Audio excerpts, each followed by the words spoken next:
My final guest of the hour is Senator Rob Portman of Ohio. I spoke with him just a short while ago. Senator Rob Portman has worked to combat addiction in his state of Ohio and is responsible for a number of bipartisan pieces of legislation on this front, including his work with Senator Whitehouse on CARA and CARA 2.0. He's also crafted the Synthetics Trafficking and Overdose Prevention Act, or the STOP Act, to stop synthetic drugs like fentanyl from getting in the hands of Americans. Senator Portman, great to see you, and thanks for joining us today on this very, very important and, frankly, sobering topic. I want to just start out on a human front. You've done so much in this area. I've got things you've done all the way back since 1996 to create the Coalition for a Drug-Free Greater Cincinnati and so many. Why is this such a personal issue for you? Well, I have friends and family who have been affected by addiction, but I got started in a sort of strange way. I was elected to Congress in '94, and shortly thereafter, a constituent came to see me who had her son die of an overdose, and I was prepared. I was dutifully preparing, as I try to do with all my constituent meetings, maybe over-prepared. And I said, look, I have an answer. $15 billion a year is spent on interdiction of drugs, on prosecution of drug criminals, on dealing with the supply side, in effect. And she kind of looked at me and said, how does that help me? I went to my church to ask them to help, and they were in denial. They were saying, we don't have a drug problem here. I went to the school where my son goes, and they didn't want to talk about it. And I called a neighborhood meeting, and only my good friends showed up. And at the same time, I was looking into, how drug addiction in particular affects everything else, welfare, crime, just the cost of the federal government. And her point was, it really has to happen at the community level. So that's why I got involved. And it was setting up my own community coalition back home, which is still going. I chaired it for 9 years. I was on the board when I ran for the Senate. I'm going to stay involved with them. They've done a nice job, but also 2,000 community coalitions have been spawned by the legislation we wrote that year called the Anti-Drug Coalitions Act, which continues to provide grant funding on a matching basis to groups that pull together all sectors of the community to address the prevention side. And then more recently, of course, with the opioid epidemic, I focused more on the treatment and recovery and side. And there, Sheldon Whitehouse and I wrote this bill called the Comprehensive Addiction and Recovery Act, which has been very, very helpful. And the heartbreaking thing, Steve, is that we were finally making progress. As of 3 years ago, we had the lowest overdose rate we've had really in decades. Ohio had a 22% reduction in overdose in 2018. As an example, it was really heartening. It was like everything was starting to come together, the federal legislation, working with the states, working with the local communities. And then the epidemic hit, the pandemic, and the epidemic underneath it has been the drug issue. And unfortunately, in 2020, so during this year of the pandemic, we will end up having the worst overdose rate in the history of our country. So we go from a relatively high level, we made progress, now we're going back up again. And it is heartbreaking to see the results back home. I've met with literally thousands of addicts and recovering addicts over the last several years, and unfortunately, that number is now growing. So we have to look anew at this problem, come up with fresh ideas. We have a new bill, CARA 2.0, to help address some of these issues, like telehealth that needs to be expanded, and dealing with the isolation and the despair people are feeling because we're slipping again. And So that's where I'm focused now. We have new legislation we're trying to get passed even in the very short term here as an example to say to these community coalitions, you can get your federal match without having to find the nonprofit or private sector match because they're having a hard time right now with so many other needs out there. People wanting to focus on things like food pantries, which is good and understandable. But we also need to keep the prevention level high enough to try to continue to make a difference. So I just want to clarify on what you're trying to do on the federal match, that actually would put the federal dollars first, as opposed to waiting for the community development to come in, just to make sure. Are you finding? I want to get to the Biden administration in a moment, but so far, are you finding the Biden administration open to that sort of approach? I think so. Honestly, they don't have a drug czar yet. They don't have an HHS secretary confirmed, and they don't have the people in place. But we're already beginning discussions, and there's somebody over at the drug czar's office, the Office of National Drug Control Policy, who's a career person we're working with as an example. So my hope is that they will. I mentioned it to the president this week, in fact, and he seemed to agree. We talked about the very issue we just talked about today, which is the epidemic underneath the pandemic and how we redouble our efforts. this has always been, I would say, nonpartisan, not even bipartisan, all these bills and all this work. And I hope that in this administration that we will have some level of bipartisanship, Sure. at least post-COVID.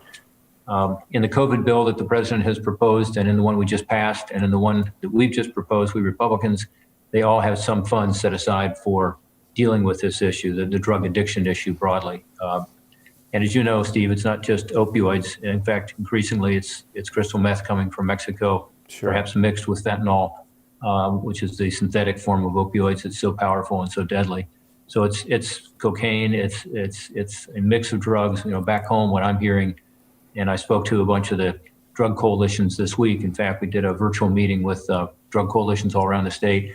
It's everything. It's not just heroin or prescription drugs. It's a mix, and we have to have flexible legislation to respond to that.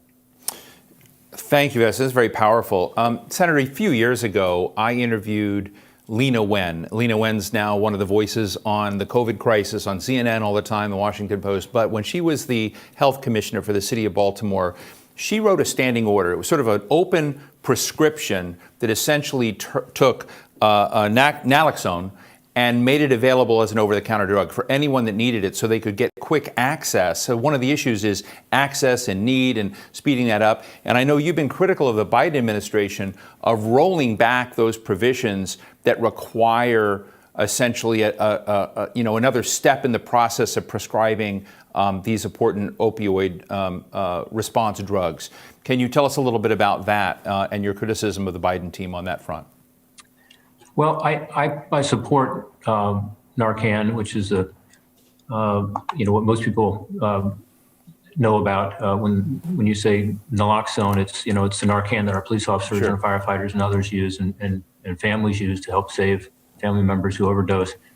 And our legislation provides funding for that. The CARA legislation, as well as another bill that came out of the 21st Century Cures Act. So we've put substantial federal money against having Narcan readily available. And I support having it be over the counter.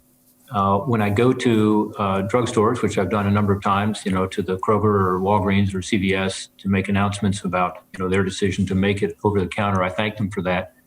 But I also tell them that I think it's necessary to have another step in the process, which is that providing those individuals who purchase this some briefing on and at least a list of treatment providers in the community. Because it's not sufficient just to have somebody who is, a family member and someone is dying from an overdose to use Narcan. That's incredibly important. It's absolutely essential. But it's not sufficient. What's sufficient is then to take the next step and, how do you get that person help? And how do you do it in a way that, is effective? And so we spend a lot of money and time on the CARA bill as an example with these groups that can come into a home, which would include a social worker, let's say a treatment provider, perhaps a firefighter, perhaps law enforcement together. They're called quick response teams is the general term for them. Ohio has been one of the leading states in this. And being sure we're connecting people to services. So when somebody has an overdose, it's not just giving them the Narcan needed to save their lives and then walking away. It's actually doing the follow-up and getting those people into treatment. And the success rate is unbelievable. You would think if somebody walks into your living room, including a law enforcement officer, there might be a negative response. Not so. Right. I mean, I've been out with these folks in the community, visiting people, visiting addicts. There's a good relationship that builds up. There's a trust relationship, and a lot of people have gotten into treatment as a result. So that's my general concern about not having that second step.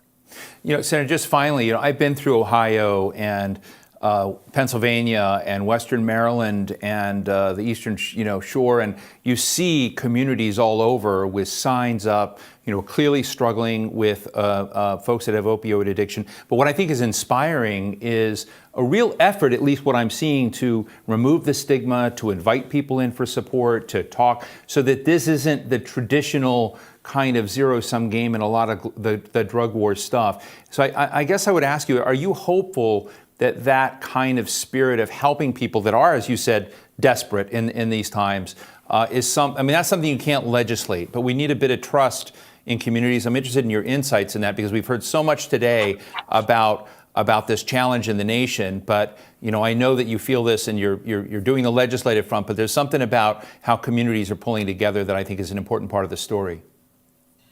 Yeah, you're absolutely right. And there's been our sea change. I mean, if you talk to law enforcement today, you'll get a very different read than you would have gotten certainly 10 years ago and even 5 years ago. And I think it is an acknowledgement that we can't arrest our way out of this problem. It's about getting people, as I said earlier, into treatment, dealing with it as a disease, which is what it is. Give you one small example of this. In our legislation, CARA 2.0, we have legislation that ensures that workplaces don't stigmatize people who are in treatment by saying that drugs like methadone or Suboxone, which are used as part of medication-assisted treatment.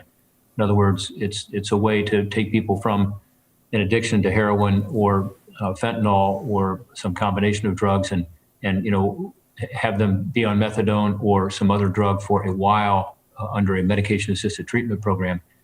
And if they're in the workplace and the drug test indicates that they have these drugs in their system, right now, in many cases, that's considered a violation. And therefore, there's a stigma attached to it. It shouldn't be. And so we're trying to make sure that those kind of controlled substances don't count as a drug-free workplace violation. So it's a small step, but an important example of just a change in attitude that can make a big difference in terms of getting people into and keeping them in treatment.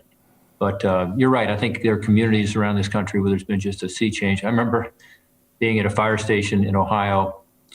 This is probably 3 or 4 years ago, and we did an event there talking about our legislation that provided basically a one-stop shop for people who were suffering from addiction to come into a fire station on their own, and there'd be no questions asked, and they would get into treatment without any law enforcement consequences.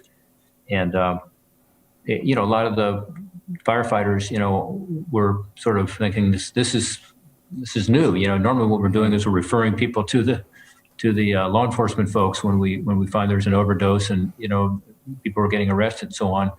But they were open to it.